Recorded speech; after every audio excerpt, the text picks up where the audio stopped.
We're going to start this history hour a little differently than we have in the past.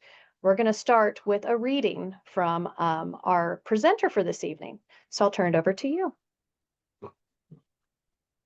The insert. Our view of sky, jungle, and fields constricts into a sinkhole covered with sawgrass, undulating. Soon whip slant as the chopper hovers at 4 feet. Wrapped, boot deep in slime, we deploy ourselves in a loose perimeter, listening for incoming rockets above the thump of rotor blades. Edgy for contact, junkies of terror impatient to shoot up. Nothing moves, nothing sounds. Then, single file, we move across a stream bed toward high ground. The terror of the inserts quickly over, too quickly, and more quickly every time. Wow. All right. Well, thank you so much, Bob. I'm going to go ahead now and welcome everyone and introduce our guest. So it's my pleasure to welcome you to Northern Kentucky History Hour. I am your host for tonight, Mary Jane Calderon, joining you from the Education Center at Behringer-Crawford Museum. Also joining me is our presenter, Bob Barth, who you just heard from, and our BCM Curator of Collections, Jason French. And we don't want to forget my assistant for this evening, BCM Service Associate Heather Cook. She is joining us by Zoom. So thank you all for being here. Northern Kentucky History Hour is a project of Behringer-Crawford Museum, Northern Kentucky's History Museum, that would not be possible without support. Thank you to all of our sponsors, including the City of Covington, Kenton County Fiscal Court, ArtsWave, Kentucky Arts Council, Northern Kentucky Sports Hall of Fame, and our members. If you are not yet a member of the museum, please consider joining for access to discounts and exclusive programming. You can learn more and join at bcmuseum.org. So let's learn a little bit more about tonight's presenter. R.L. Robert Barth, a Covington-born poet, Marine veteran of Vietnam, and former Wallace Stegner Fellow at Stanford University, will share his journey from growing up in Erlanger, Kentucky, and graduating from Covington Catholic High School to enlisting in the U.S. Marine Corps. At just 21 years old, Barth led his first patrol as a corporal with the 1st Reconnaissance Battalion, ensuring the safety of his 10-man team in the unforgiving jungles and mountains of Vietnam. Drawing on these experiences, Barth has devoted his career to poetry that seeks truth rather than glorification. His works, spanning narrative poems and epigrams, confront the realities of war while reflecting on politics, culture, and memory. His many publications include A Soldier's Time, Vietnam War Poems, a finalist for the LA Times Robert Kirsch Award, Deeply Dug In, No Turning Back, The Battle of Dien Bien Phu, am I correct there? Or close, Learning War, Selected Vietnam War Poems, and That Mad Game. So thank you so much, Bob, for being here. Thank you for inviting me. It's a pleasure to be here. So I want to remind everyone before we get started that we love participation from our viewers. We want your questions. So please type any questions or comments that you have in the chat and or the Q&A feature, and we'll be sure to get to those at the end of the presentation. Now we have trivia. Now we're going to skip past that because our trivia question, I don't have a slide for it, but I'm going to read it to you right now. And the first person to answer correctly on Zoom or Facebook Live will win a wonderful Northern Kentucky History Hour prize. So our question is, what type of choppers would have inserted and extracted recon teams during Vietnam, correct? Right. Yes. So that is our trivia question. So you can go ahead and go ahead and put your answers in the question or in the comments or Q&A, and we'll get those. And we'll go ahead and get started with our presentation. So once again, we're with Bob Barth, and I know he's not a huge fan of this photo, but it really shows his connectiveness to our community and for Covington Catholic, which is right down the street here from the museum. I'm going to turn this a little bit so you can also see we have our curator of collections, Jason French, with us, because he's going to offer a little bit of insight of history during that time, and I thought it might be a nice conversation-like presentation that we're going to have this evening. So I wanted to read something before we started, one of his short poems that's in his Learning War book, and it's called Why Not Adjust? Forget This. And this piece was very moving to me, and it made sense, I thought, for the beginning of the presentation. And it says, why not adjust? Forget this, let it be, because it's truth, because it's history. And us at the museum, or all of us at the museum, at Behringer-Crawford Museum, are all about history, and this is a very important part of our history, and we're so lucky to have you come and talk about it and share your wonderful works that you've done about it. Thank you very much. So tonight we're going to hear Bob's story from growing up in Erlanger to serving in Vietnam, to beginning a life in writing and publishing. And we're going to also reflect on how history and personal experience shape each other. So we'll get started so you grew up, right? You grew up locally here in Erlanger, For the most part, yes. I was born in Covington. Okay. And my parents lived in a two-family house on Scott Street till I was still really little. And they bought their first house in Ludlow. Okay. So we lived in Ludlow until halfway through the second grade.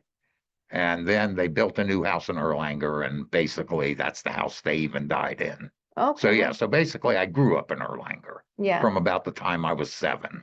Okay. And then you were an only child, or did you? Oh, no. I have 3 brothers and 5 sisters. So big Catholic family. Big Catholic family. Very typical here in this area. So, and then you went to Covington Catholic. So when you graduated, what did you have a sense of what you wanted to do with your life when you were graduating at that young age? I was going to enlist. Okay. I mean, I worked for a little while, but then yes, I enlisted. Okay. I had no desire to go to college. Okay. I had no desire to have anything to do with education at that point. So so you were determined. Did you have military background? Did other people in your family, were they involved at all in the military? I think one of the earliest people to come from Germany on my mother's side of the family had fought in the Civil War for the Union Army. I had a great uncle who was part of Teddy Roosevelt's Great White Fleet that circumnavigated the world. And actually, one of my sisters, I think, has this collection of postcards. He sent a postcard home from every port of call all the way around the world. And then World War I had a grandfather in the Navy and one in the Army. And in World War II, I had 3 uncles in the Navy, and my dad was in the Marine Corps. And in Korea, I had an uncle in the Navy. Wow. So you had a lot of family members involved. So, yes. So you probably saw them and saw that kind of work in a good light. And did it maybe influence? I'm sure it did. Yeah. So, so you decided to go to boot camp training at Camp Pendleton. And I saw that you wanted to be in Vietnam rather than stuck in stateside duty because you found purpose. Yeah. Well, actually, I went to boot camp in San Diego. Oh, okay. And then was stationed at Camp Pendleton. Okay. And yes, I was forever pestering people saying, cut me orders for Vietnam. And they would all say, well, no, we've got you for 3 years. You'll get there. And of course, eventually I did. But I was not all that keen on stateside spit and polish, make work. Mm-hmm. I mean, that's not why I enlisted in the Marine Corps. Okay. So I wanted to get a little bit of the historical perspective on the draft and enlistment climate for young people in the late 1960s, if you had anything to offer, Chair. Well, when I think about this time in history, it's I find it really interesting. We're so far removed from kind of the draft since we're now a volunteer service, but which is certainly within living memory. And there's so much that affected just the mid 20th century, coming out of World War II, people who, the world was broken by the tragedy that is World War II, and everybody knew what likely could happen if you were drafted. And the draft didn't ever really seem fair. It wasn't, and it never was, even when you look back at early drafts in the Civil War, people who had money could buy their way out. You could buy replacements in the Civil War. It wasn't quite like that in the 20th century, but if you had resources and you wanted to kind of not be sent off to war, there's a good chance you could go to college, or there was things that you could do to kind of avoid it as best as possible. So the draft always seemed like it only affected a certain group of people. And I think that was really difficult on American society. And through the 60s were it was a rough decade to begin with all the social turmoil and assassinations. So I've found that interesting how our society, as our country, even survived that. And it's always amazing to talk to people who lived through it to try to glean their perspective, because we are within living memory. Now, I'd love for you to read. There was in Learning War, there's one that I thought, a poem that you wrote that I think would be really great to share right now before we get into just seeing this young kid that's all of a sudden going off to war. It's hard to imagine what was going on in your mind. Okay, this is like maybe the last fourth of a long poem titled Letter from a Staging Area. It's basically about my first day in Vietnam. And this is the night, that first night there. There I was, asleep 1 minute, stumbling to war the next. Suspended in impacted time, I waited, hearing all too sharply the thump and crash, the pings as smaller pieces of shrapnel hit tin bulkheads. What was it like? Like suddenly the true platonic form shredded the shadows? But I can't explain, not really. All I know is that I lay in dark green skivvies, helmet and flak jacket, brooding, nose furrowing the trench's dust, closer to nature than I'd ever been. Too stark in the push yellow light from flares, listening for exploding rocket rounds, yet hearing too the interrupting screams and cursing wounded, crying out for corpsmen, and thinking, okay, 13 months to go. Okay, so Heather, can we get to the next photo, please?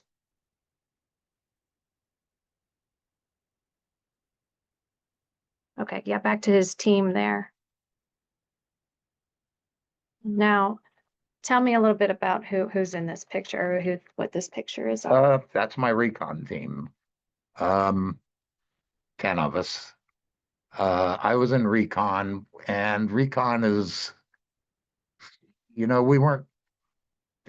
weren't typical grunts. We didn't sweep through vills. We didn't slog through rice paddies. We didn't go on platoon, company, battalion-sized exercises. We were 10 people inserted in the mountains to gather intelligence. And in other ways, we were different too. You can see some of us there are wearing camouflage utilities. I don't think the rest of the Marine Corps had them yet, because I remember being visited by a friend of mine who was in a line company, and he was just in his olive drab. And as one of the poems later will say, we had long rations, which the government developed for long-range reconnaissance patrol teams. And our equipment was different. We did not wear helmets and flak jackets. We did not have entrenching tools. As we would have said at the time, recon don't dig. So that's, as I say, that's my team. And, I was with most of them, most of my time there, though because of, the 13-month, people were rotating out all the time. So there were a couple people who left there before I did. But most of those people were still there when I left. So you were responsible for for keeping these guys safe, right? Right. So wow, and I think it's tremendous that you were successful. You kept all these guys safe. Yes, So I did. that's I mean, there has to be I just can't imagine. But I do have some other poems that I was going to ask you to read. I didn't know if you had anything to add or if you wanted to. Sorry, before you get into that, we have a question asking which one in the photo he is. Oh, okay. Are you in the are you I am, let's see, I am in the back row, the last person on the right. Oh, okay. Really looking at it, I Right guess sort there. of the tallest person there. Oh, wow. But as you can see, much of my face is in shadow. Mm-hmm. But yes, that's who I am. All right. Oh, that was from our executive director. Thank you, Lori. So I want to know what was it like being a kid and just going into this kind of lifestyle and the training and everything and just Well, first of all, boot camp is a wake-up call, yeah. especially maybe Marine Corps boot camp. Mm-hmm. I do remember when I came home from the recruiting office and told my parents, I said, I just enlisted in the Marine Corps. My dad pulled me aside and said, look, he said, I was in the Marine Corps, you've heard my stories. He said, but I want to tell you right now, you're going to go to boot camp, and the very first day you're going to think you woke up in hell. And I said, sure, Dad, you bet. And did it Yeah, it felt like that. was Dad right? Okay. I didn't ask though, how did he feel? How did your family feel about you going in? Uh, honestly don't know all that much. I mean, my dad said, he would have been sort of proud of it. Yeah. He would have been extremely upset, for instance, if I had decided to be a draft dodger. Oh, yes. Yeah. And I've heard from my brothers and sisters periodically over time that occasionally my mother would sort of tell everybody, don't forget you do have an older brother who's not here right now. I mean, that has to be hard for any parent for a child to go off and worry about their safety, especially in your situation. So we do have some others there. So as we prepared for this presentation, Bob asked me to pick some of my favorite poems. So some of these I'm trying to keep it in chronological order for the most part, but some of these I think they're so moving and they're so they you can feel the emotion, I would like you to read another one if you would. Sure. I think I had preparing to patrol, Yeah. but yeah, so. Preparing to patrol. This would be prepping the night before going on a recon patrol. Before tomorrow's briefing and insertion, tonight I check the gear that I'll be humping. Clean M16, I hope I'll never need. 18 or 20 magazines, grenades, frags, Willie Peter, smokes, flares, bayonet, block of C4 explosive, blasting cap, compass, watch, field dressing, sleeping bag, nights in the mountains can be wicked cold, 4 canteens, strobe light, extra camo stick of grease paint, sweat and monsoons both demand it, 4 days of long rats, only fools lug seas, 2 pencils, notebook, handful of salt tabs, and weightier than all the gear I'll carry, the lives of the 9 men that I'll be leading. Wow. So some of these things too are, I liked in one of your books, there were definitions in the back of the book Yeah. to explain, because a lot of these things I'm like, well, what is that exactly? I know. Yeah, it's hard. But all these things, I mean, like, how was this like heavy stuff? How much like weight are you carrying? Oh, I don't know, 50, 60 pounds. Wow. And then you had to be able to get in tight I mean, all kind of terrain, all kind of Yeah. situations. Well, in fact, as I said, we didn't sweep bills and walk through rice paddies. I mean, I spent my entire time in recon in the mountains. Mm-hmm. So it was your job to sneak in and sneak out. Yes. And it's not like if you did your job well, you're carrying most of that weight back with you because you didn't need to use it for the, the C4 and the Right. ammunition and all of that's coming back with you. Right. If for whatever reason you were to end up in some hostile thing, you got less weight coming back, but it's a lot more dangerous. Yes. So the goal is to carry that 50 or 60 pounds back with you aside from your long rats. Right. That's why it says, a clean M16, I hope I'll never need. I mean, we weren't supposed to need them. Right. We were supposed to go in, get whatever intelligence we could, and get out without being seen. Okay. Another one was the jungle SOP. Yeah. Could you read that one, please? Sure. Jungle SOP. And the jungles in Vietnam are triple canopied jungles. So, there are 3 distinct levels of growth. Jungle SOP. In triple canopy, it's tough to see behind, in front, around, and every sound alerts like prickly hair, saying, beware. Wow. And the first thing that goes in my mind when I think of the jungle, I'm thinking what kind of animals and things are you also having to? So you did probably have to worry about like tigers or Tigers, I saw 1 elephant, wow. lots of rock apes. And Vietnam is supposed to have, if they don't have the most, they're right up there with top countries, the most venomous snakes. And then, of course, the usual nuisances, leeches all over, mosquitoes.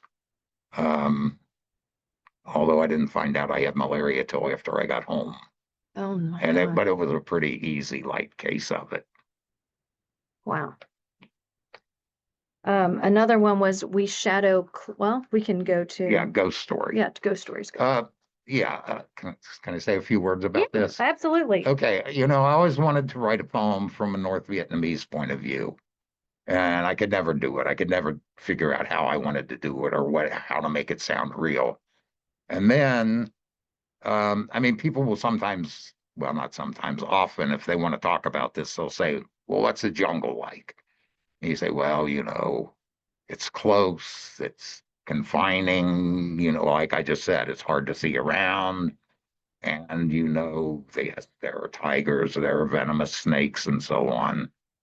And I would say, it's very eerie. In fact, it can be downright spooky. And then somehow I started thinking, okay, jungle spooky, wanted to do this thing about the North Vietnamese. And so I thought, I'm going to write the speakers in this poem are dead. They're dead North Vietnamese, VC, and probably even Viet Minh from back in the French Indochina War. The jungle's got to be full of dead bodies that were never retrieved. So they're the speakers. And the long noses are us. Okay. Long noses hump through monsoons, the white noise filling the soundscape where, with cunning poise, they glide through jungle triple canopy, silent, seeking their main force enemy. But they are not alone. Behind, around their small patrol, without the slightest sound, we shadow closely, hidden from their sight, but sensed through the long day and longer night. We are the wraiths of the unburied dead, the missing, and the lost who prowl instead of lying quietly. And we will roam until found, buried, peaceful, we go home. Wow. I think for me, it's always interesting and kind of hard to think, thinking about the American experience in Vietnam. But then when you step back and you look at the Vietnamese experience and how many years there was near constant conflict in Vietnam through the 20th century, And you think about the experience in World War II and French Indochina, like you said, and just it's a the Vietnamese historically are this hardy people who were constantly at war. And then for reasons that sometimes baffle us, America decided to get involved in something where people were always, that was part of their experience. And I hadn't heard this poem before, but it really talks to that point, is that there are these wraiths that were always in the woods, Oh, yes. in the jungle. And I was thinking, how were you communicating with family, if you were writing letters or if you were, I didn't write many. and I was going to ask you about that, how you felt about that. Well, first of all, since we're talking history too, you need to keep in mind letters meant letters, handwritten, Mhm. delivered by the post office. Okay. I said that because this was a few years ago. Somebody at Northern said they had a student who was in the Marine Corps Reserve and wanted to write some poems about the military, and would I talk to him? So we're talking, and I said to him something like, it can be very, very difficult to orient yourself with a map and a compass when you're in this triple canopy jungle. And he said, well, why didn't you just use your GPS? There was no GPS. There were no computers. There were no pick up your cell phone and call home. You sat down and you wrote a letter, or somebody at home sat down and wrote a letter and sent it to you. Mhm. I'm pretty sure I never really told anybody what it was really like, because first of all, I don't know, they would never have understood it, which is part of the point of the next poem I'm going to Yes. read. Yes, please Um, do. Letters from Vietnam. I didn't write them. What was I to say? I saw a man whose leg was left in shreds after he tripped a booby trap today. Traumatize those who sleep in warm, soft beds while saying in their trauma they've no clue of my reality, although they think they do. And part of that is because, of course, it was famously or infamously the television war. And so everybody sort of thought, well, we know what that's like. No, Mhm. unless you're doing that, all you're seeing is a movie. And so, I mean, so there was no point in writing home and saying, something, well, I'm not the speaker of that poem, but something like that, Mhm. because people at home ultimately had no clue. I mean, it's kind of like, and I did write a poem about this. It's kind of like when you were there. Now, I'm not talking about the people at home, but you are in Vietnam. Well, the first thing is, intellectually, you might get killed. But there comes the moment when, for instance, somebody starts shooting at you, when what you intellectually knew becomes a solid realization. And, people at home have no clue about the realization part of that. Mhm. You can't explain it. And the next one that I had was, I wanted to, I mean, you were losing friends. I thought that it's losing, Yeah, that you're apology for losing. that, friend. Yeah, I should say this here, because this will cover the poems generally. When I started writing these poems, originally my idea was I'll write a bunch of poems and they'll be written in the form of letters spoken by various characters. And then that just became too, I don't know, too obvious. But I did learn that I could write more forcefully if the poem's written in the first person. But usually you have to tell people, just because this speaker in this poem is a first person saying I, It's not me. I mean, if you read a poem about recon, that might be a version of me. But if you read a poem like this is not about me at all. I mean, basically, I guess I would say with poems like this, it's sort of roughly analogous to a novelist or a short story writer creating a character, putting him in a situation. I mean, I do that. I meditate the situation and try to think, okay, I got the character doing this. What's he going to say? What's he going to think? What's he going to do? And even when I tell you, you know, that there's one on recon, and so the I is sort of me. We weren't ready for this, but let me throw in a quick epigram. No, go for it. It's untitled, but it addresses this point, Okay. and it's patrolling silently. I know how men will die in jungles. I am he. He is not I. This is a me 58 years ago, you know, and I hope I've grown a little beyond that, but okay. Elegy for a dead friend. Mock night of black clouds seemingly withdrew into deep space. Then our break ended too. Was it the quickened beauty of that day that made you careless as you forced your way beyond the hut's packed earth, through the hedgerows? Was it that letter? Simply chance? Who knows? You tripped a mine.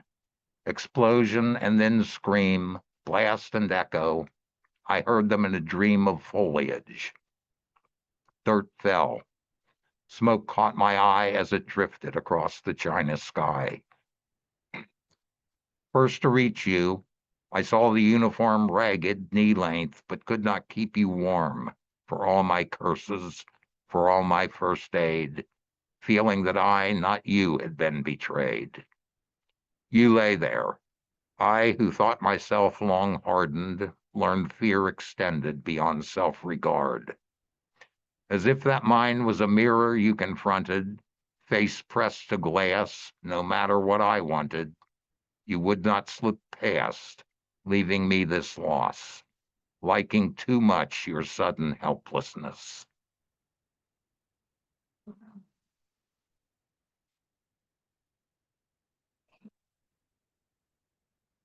So you had, I had death all around you. So you had this death and happening all around you. What kind of things were you feeling, or what kind of emotions were you going through? Well, first of all, as I said, we were in the mountains. I didn't see all that much. Okay. I mean, so inflicted well, that's- some, but Okay. So, did you want to read this one? sure. Okay. This is one of a two-part series called Meditations After Battle. And the first one is titled Sunt Lacrimae Rerum, which is a partial line from Virgil's Aeneid. And it means there are tears in things. And all around the dead, so many dead, so many ways to die, it hurt the heart to look and feel sun burning overhead. We stack the bodies on scorched grass, apart.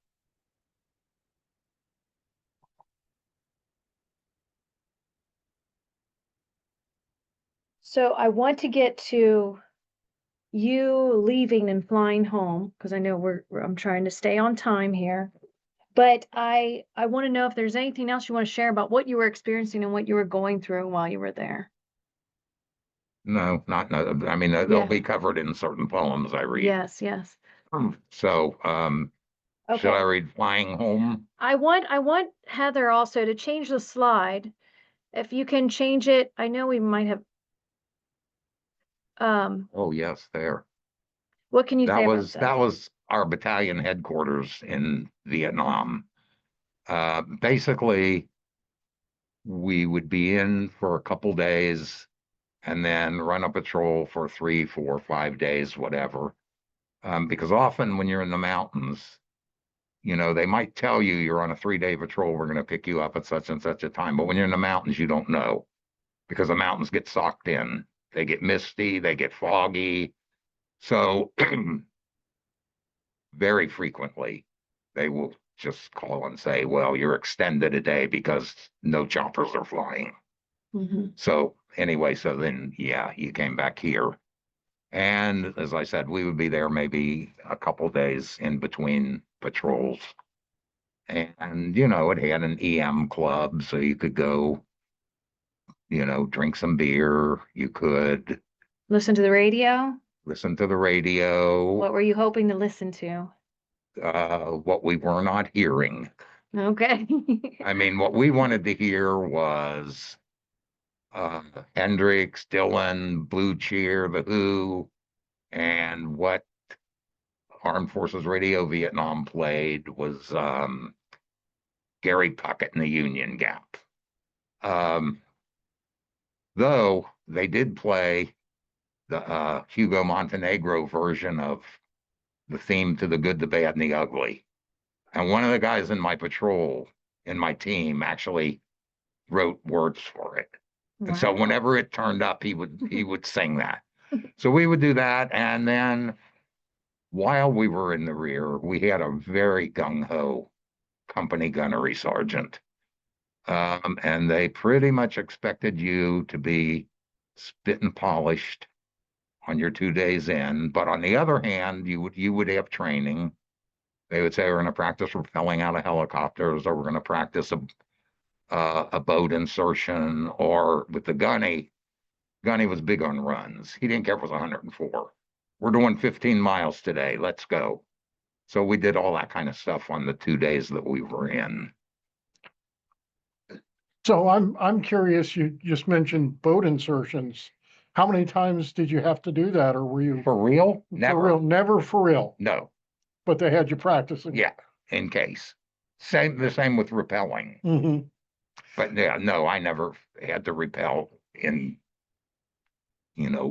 for anything other than in practice. So when you were in the mountains, was it always Vietnam, or did you find yourself, or did you even, I guess you would know, Yeah. um, No, we never left you never, Vietnam. you never left, so you were never in Laos or No. Cambodia or, No, we were pretty much just in Quang Nam province, south of Da Nang for the most part. Okay, Heather, go to the next slide, please. So I know this was before and after, Yeah. correct? Right. On the left is what it looked like then.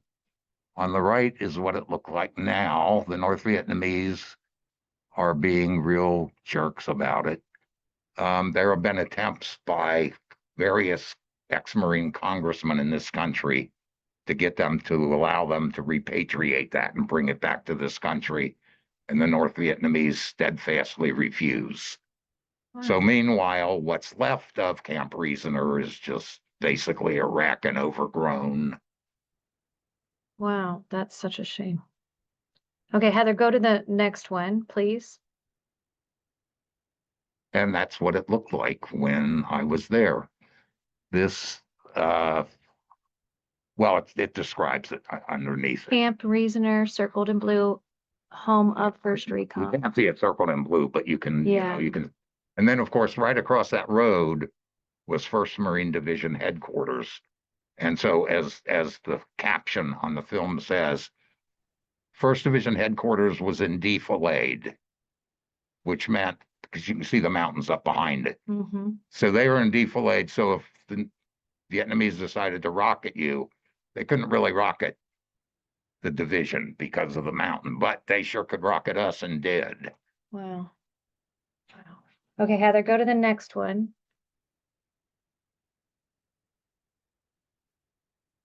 There's your Yeah, finger. that gives you one sense of what the mountains could do. And Mhm. also, well, I don't know if I should point this out or not. The helicopter there. Oh, you can actually, because you're allowed to go ahead and answer the question. Because hopefully we got a correct answer, and if not, then That's the CH-46C Knight. As you can see, it has a tailgate that drops down. And now a CH-46 Sea Knight took us on every insertion and extraction. Its only armament, though, is a 50 cal, and it's mostly for defensive purposes. So whenever they flew us out or flew out to get us and bring us back, they always had a couple Huey gunship escorts. But we were in that. So in a much later poem I'm going to read, I talk about going up the vibrating ramp, and that's what Okay. it would be, that back ramp, and people going up into the Okay. helicopter. Okay, let's go to the next slide, Heather, please. I'm not sure exactly. Okay, so we're back to this. So, I want to know then what it was like to then step off a plane in 1969 and be a civilian less than a week later. I don't know if we're. Well, I can read Flying Home. Weapons surrendered to the armory, my separation papers well in hand. I look at the dark portal where I see myself in civvies, ill prepared to land. Yes, it's not easy being in the jungle and a week later being I a can't believe that it civilian. was only a week later than then you're just back. And Yeah, basically, I got out of Vietnam. At the time, if you had 90 days or fewer left on your enlistment, the Marine Corps just let you out. And I had fewer than 90 days left, so I was going to get out. So you fly from Vietnam to Okinawa, where they process you out.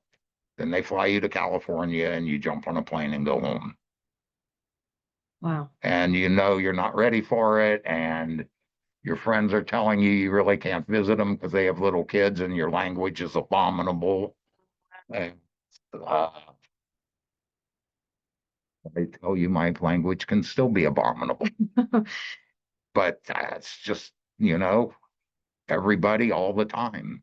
You know, you mentioned your wife, and I want to make sure we get to this about, I want to know how you met your wife and how you did go back to college, or you went to college, began college, and you got into poetry. Okay, so I'm going to start with my wife. Yes, and Heather, I think we have some photos. I want to pull her up too. Oh, we missed this though. Oh, That's okay. That was just so I liked, there were just a couple things I wanted to highlight that I highlighted from this Okay. article. That you kept a cool head in a tight situation.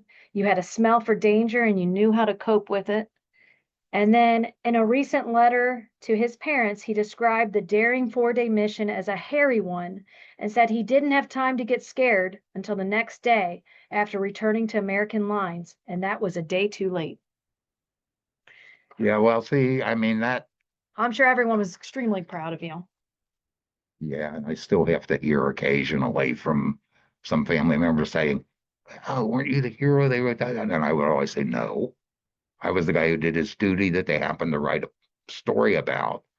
And that the whole story thing there is a fluke, but I don't know if we have time to get into it. We're at about 7:13, or 7:14. So So I'll let it go. okay. Somebody can look it up. But You see, it's in the old Post and Times Star. okay, so let's get to his wife, his lovely wife, Susan. And then let's hear about that. Okay, so I'm not home very long, maybe a week or two, and I'm down in my parents' basement, and I'm putting a uniform on a hanger. Presumably, I'm getting it ready just to put in storage and be done with it. And I hear somebody coming down the steps, and I look over, and here is this stunner with long red hair, and I'm smitten immediately.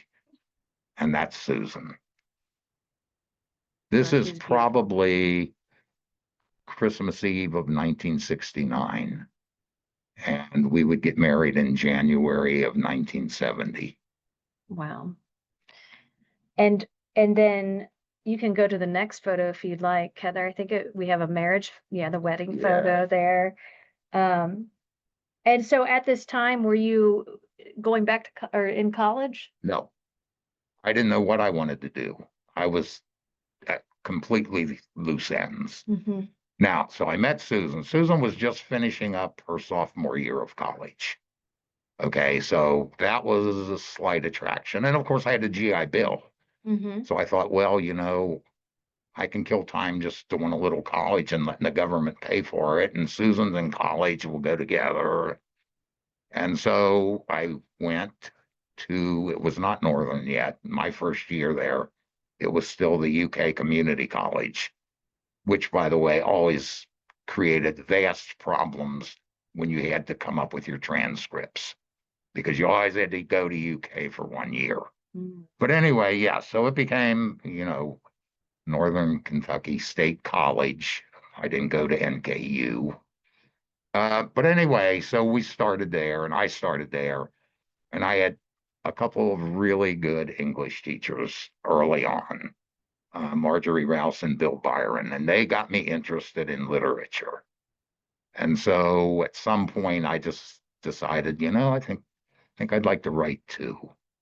So I owe them the interest in, well, not just in literature, but then sealing the deal. I was in college. Mm-hmm. I was staying.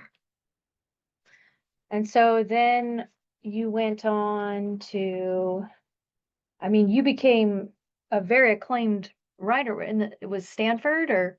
Yes, but I wrote poems already as an undergraduate, and they were awful. I know they were awful.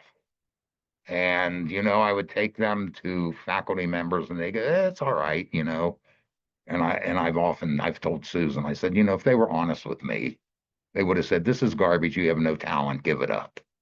But anyway, so when I was there, I was smart enough that I was reading widely in English and American poetry because a poet should do that. But anyway, but I didn't know how I wanted to write. I had vague ideas, so I'd write a little of this, a little of that. And, when I was an undergraduate, the modernists were a big deal, Pound, Eliot, and I knew I wanted nothing to do with that. Then, my junior year, I took a course called Literary Criticism with Professor Tom Zaniello. And one of his textbooks was Ivor Winter's In Defense of Reason. And I read it, and that was it. That made sense to me. Tom might be listening. If you're listening, Tom, I have to thank you again. He not only introduced me to Winters, but sometimes he would bring in Winters or associated writers, Xeroxes and hand them out to the class. But he also let me read from his personal library. He had lots of Winters and associated writers, and lots of them were published by Alan Swallow. And while reading Winters, I discovered Winters wrote this really revolutionary essay on the 16th century English plain style poets, which I might point out were never assigned or read when I took 16th century literature. So I found all these poets, Gascoigne and Gouge and Vaux, and associated epigrammatists too, and started reading all that. I said, this is it. This is what I want to do. I want to write in a plain style because from the beginning I said, look, I want to say what I have to say as clearly as possible, and I want the reader to understand what I'm saying. So anyway, so I find that, and you could draw a diagram from that. Tom Zaniello, Winters, associated writers, and Winters, by the way, had died in 1968 when I was still in Vietnam. But Winters Stanford, so that got me to apply for a Stegner Fellowship. And while I was there, I met a whole bunch of people. All of these things matter to you as a writer, but I also became good friends with and would ultimately publish Winters' widow, the poet and novelist Janet Lewis. And that comes out of all of this. And then it goes even then beyond that. 20 years later, the Ohio University Press had bought Swallow Press. Swallow Press, after Alan Swallow died, became just a big mess. Anyway, they had published Winters and lots of associated writers, and they wanted to do a new selected poems of Ivor Winters and new selected poems of Janet Lewis and a selected letters of Ivor Winters. And the family said, he's got to do it. So, so I had those 3 books. And this is all as a result of Tom Zaniello saying, read In Defense of Reason. And there's another side view of it. 2 more side views. One side view is, as I said, lots of these books were published by Alan Swallow. Alan Swallow became a real hero of mine when I decided to become a publisher myself. And secondly, when I was reading those epigrammatists, I read a book called Flowers of Epigrams by Timothy Kendall. And he wasn't a very good poet and he wasn't a very good translator. He was all right. But he translated Martial. That was my introduction to the Roman poet Martial. Martial has taken up whole chunks of my life. We'll come back to him when we get to Stanford. Yeah. Okay, so then I knocked around after I graduated from Northern, in the first graduating class, in fact. Oh, wow. And Susan by then was teaching. Susan was, at the time, there was a teaching shortage, especially in Catholic schools. You could get an emergency teaching certificate to teach in a Catholic school if you had finished your sophomore year of college and you continued taking courses while you were teaching. So Susan was now doing that. That's how I end up graduating slightly before her, even though she had this 2-year head start on me. So anyway, then, I knocked around. Susan finished and got her degree, got her master's, around doing this and that. And then I applied for the fellowship to Stanford and somewhat to my surprise got it. And it's weird. Somebody has a Wikipedia page on Stegner Fellows, which is just dreadful. It hardly has anybody on it.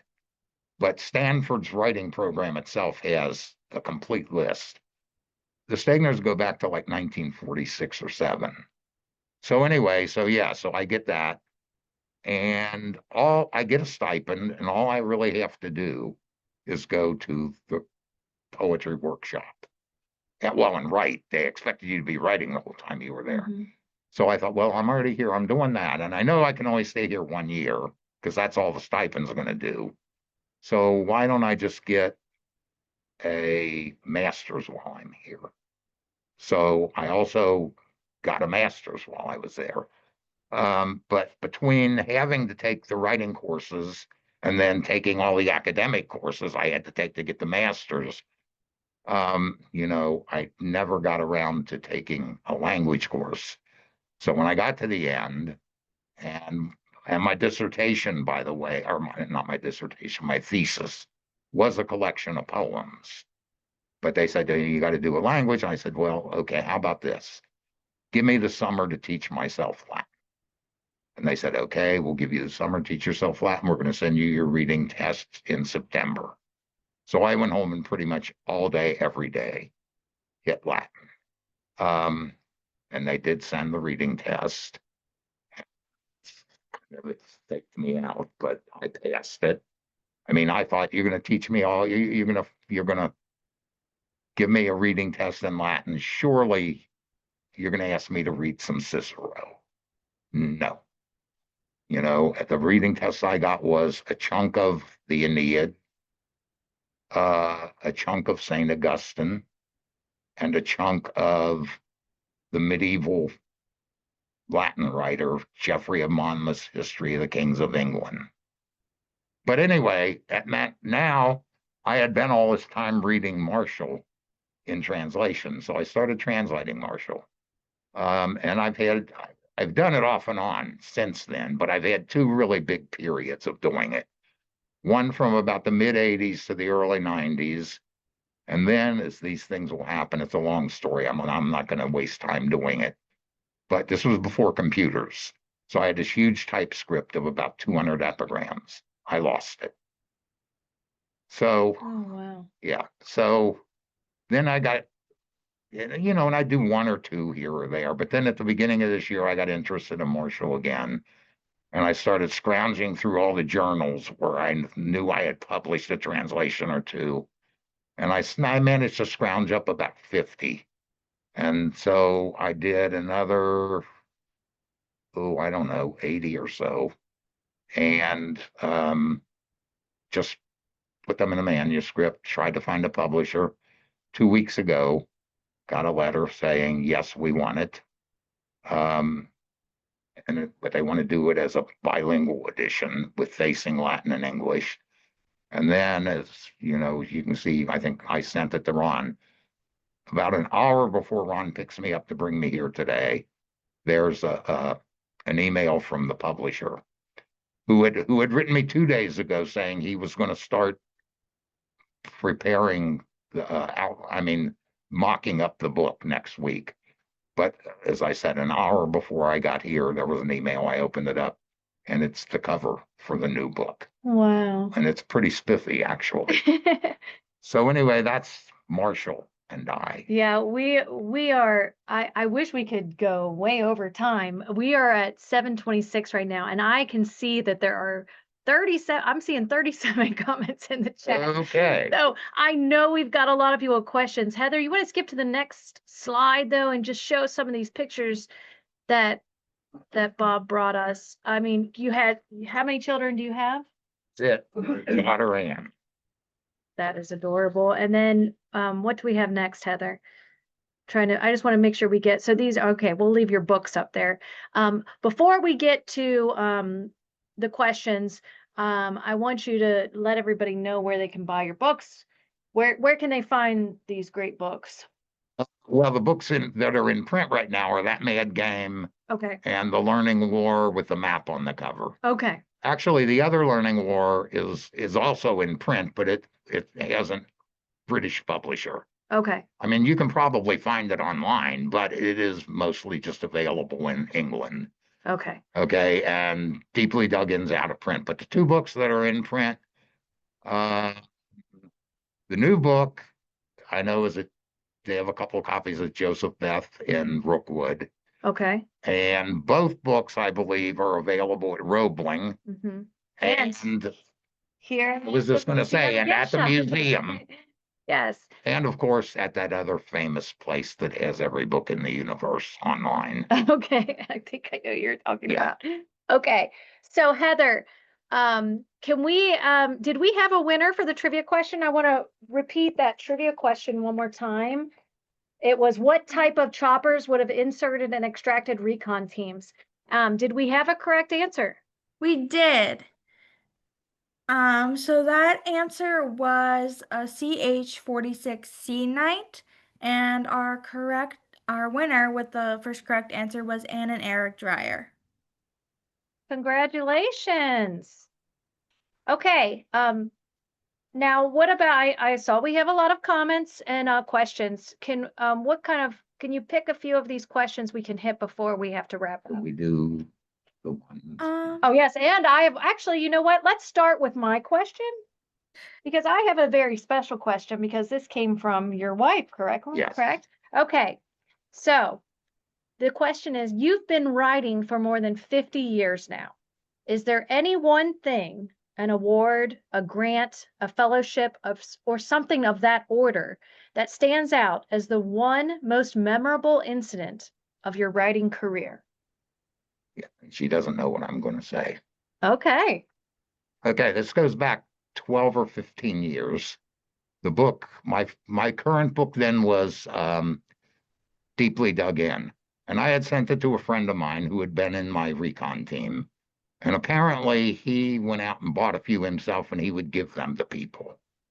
So he told, and I only have the story secondhand from him. So one night has this long, long conversation with a friend of his who I don't know, but is another Vietnam veteran. And the guy said,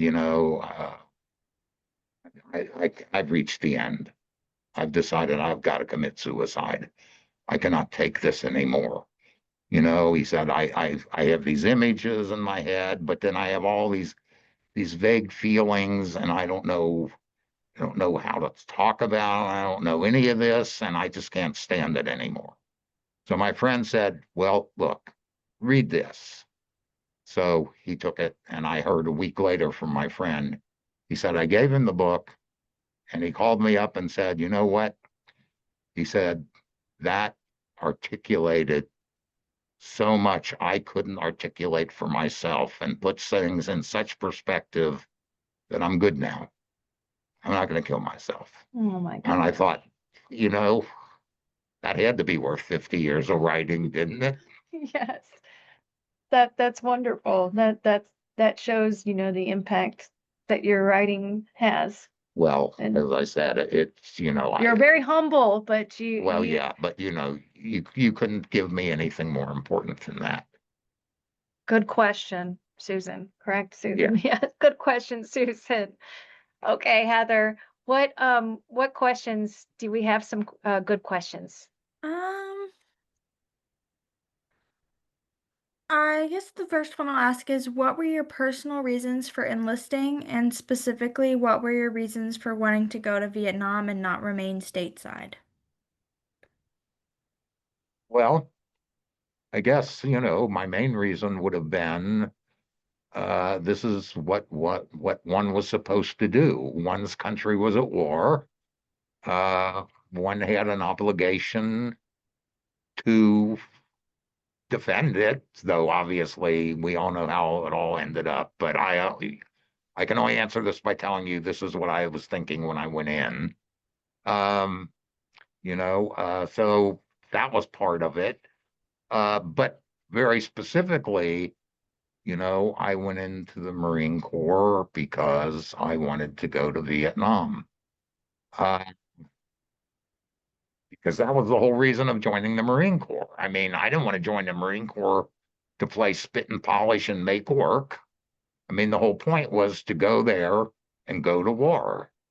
So, that's why. Now, why do I want to go to war? I mean, who knows? I mean, I was obviously like every little kid. Well, I shouldn't say that. I was like lots of little kids who grew up with me. We played Army, we've always, and so on. And, I can certainly remember watching a good deal of television, things like Navy Log, Victory at Sea, and thinking, my God, I don't know how these people did that. Could I do that? That probably is a part of it, but I would say the main part is because that's what one was supposed to do for one's country. You want to live here, you got a debt to pay. All right, Heather, is there another question that I'm trying to look through these quickly, but somebody asked, what street did you grow up on in Erlanger? He grew up on Hope Lane, and he now lives in the corner of Crescent Avenue and Center Street. I grew up on Albert Avenue, Did you 3122. Did you write or think about writing while you were in Vietnam? No. No. And I kept no notebook. People ask, did you keep a notebook, jot these things down? No, I did not. I think is your daughter tuned in? I think it says thanks for hosting my dad. Yes, she's watching. Let's see, is the teacher? Okay. Hi, Ann. Let's see. Hi, Eric. Heather, did you have another question to ask? Yeah, somebody asked what the range of the ages of people were in your group of 10. Okay. I would say probably let's say 18 to 21.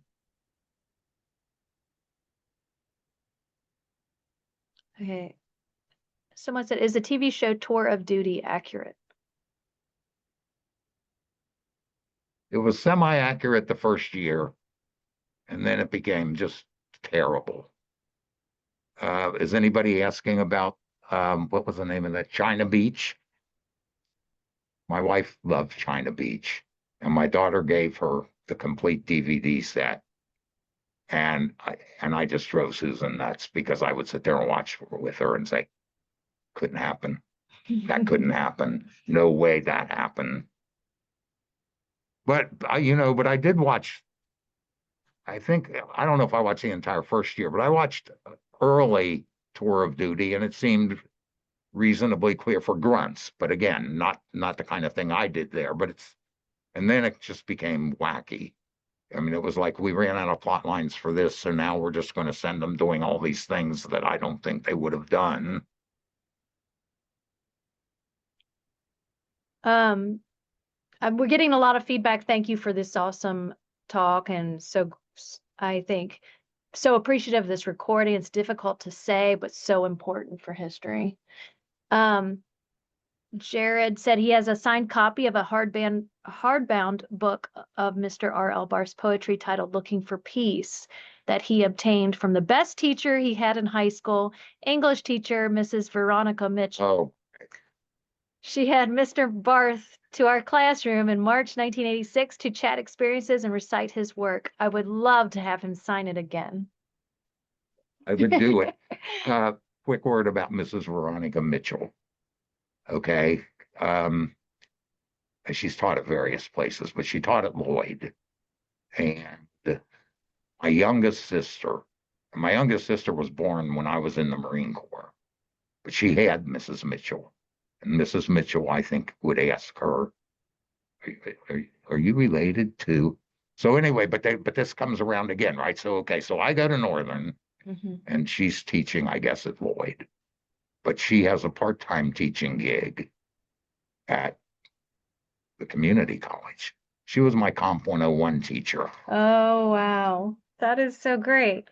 And we're over time. But is there anything else is there a poem that you'd like to close with? Or is there anything else you'd really want to I really wanted to close with 3 quickly, if I can. Yes, please do so. Okay, the first 2 are not by me. My dearest friend, Warren Hope, we go back to 1980 or thereabouts, was a really excellent poet and scholar. He was in the Air Force, and he was there early. He was there well before I was. And he was an Air Force medic. And his main job was to fly missions to retrieve downed crews of fixed wing and choppers. And he's written wonderful poems about it. And, but I wanted to do something, read a little different from him, because we did me getting on the plane coming home, but we didn't really do anything with me at home. These are 2 of his about being home. Okay. The first one is titled Reflections of a Returnee. A sitting duck, easy to recognize, though now the giveaway is not round eyes so much as how I sit well back from doors and wait to be the last to board a bus. Wow. And the next one is titled, and it's a kind of pun, is titled Phantoms. In a motel once at the Jersey Shore, I woke to hear the ocean's tidal roar, but briefly thought that I was overseas, awakened by the sound of F-4Cs. And F-4C is a phantom jet, hence the title. Okay, and the last poem I want to read is my own. And it's called Short Timer, an Elegy for Warren Hope, 1944 to 2022. 10 days, I'm gone.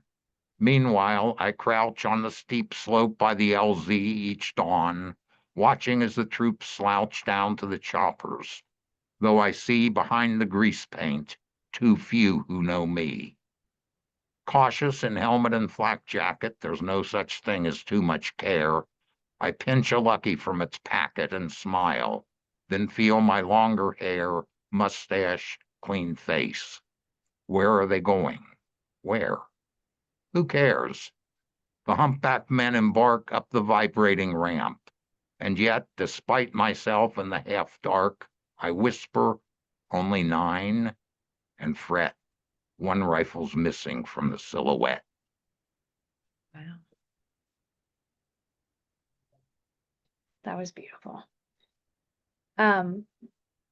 Jason, I want to also thank you for being here tonight. I didn't know if you had anything else you would like to add. No, I'm as in awe, I think, as everyone else with this presentation, and there's just so much. Um, I think a lot about history, how it's recorded, and how we as partakers of history and historians, sometimes we don't know how to handle living memory, um, and don't know how to treat it. But there's so much that can be learned and documented.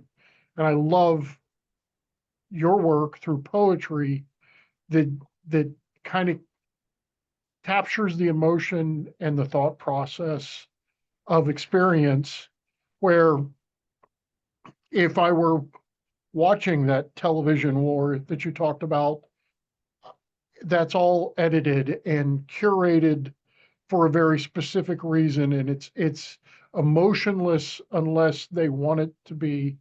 um, and just how it's so good to have people's experiences, and I'm just in awe of it listening to you, and I certainly thank you for your service and your service as a poet afterwards, trying to help others understand the experience that you went through, and your fellow grunts, your fellow Marines, your fellow um, soldiers that were overseas. Well, thank you. I Thank you. appreciate it, and I appreciated being here. Yeah, and thank you so much. Thank you once again. Thank you for your service, and thank you for being here and doing this and Oh, sharing. no, I should thank both of you, seriously. And I apologize that we don't have more time to hear more poems and more poetry, but we do have to wrap up. So before we go, there are some things coming up at the museum that we want everyone to be aware of. We're still continuing our year-long celebration of the legacy of Behringer-Crawford Museum, 75 years of art, culture, and community. We invite everyone to please come and check out the museum and discover those exhibits. We had Cruising for a Cause that will be rolling out October 11th at 10 a.m. beginning at BCM. We invite you to explore the museum before departure, where exhibits like the Stewart Ironworks truck and our streetcar are on display. But the cruise will conclude at Collection 21 in Erlanger, and all the proceeds are going to benefit HONK, which is Housing Opportunities of Northern Kentucky, and BCM, the museum here. So join us to see some cool cars, and it's all for a great cause. Our 4th annual Halloween Hoopla is Sunday, October 26th. Families are invited to dress in their Halloween best and enjoy a playful day of treats, crafts, and some silliness before the big night. We're going to have trick-or-treat stations, Halloween crafts, storytelling, and more in nature play at BCM. And then the kids are going to parade in their costumes to the outdoor stage for a performance by River City Puppets, featuring Sleepy Hollow, Ichabod Returns. So you can bring the whole family for free family fun. It's almost time for the return of Holly Jolly Days at BCM. Our volunteers are working hard on our holiday toy trains, and this will be the 34th year of that. We have the return of White Christmas.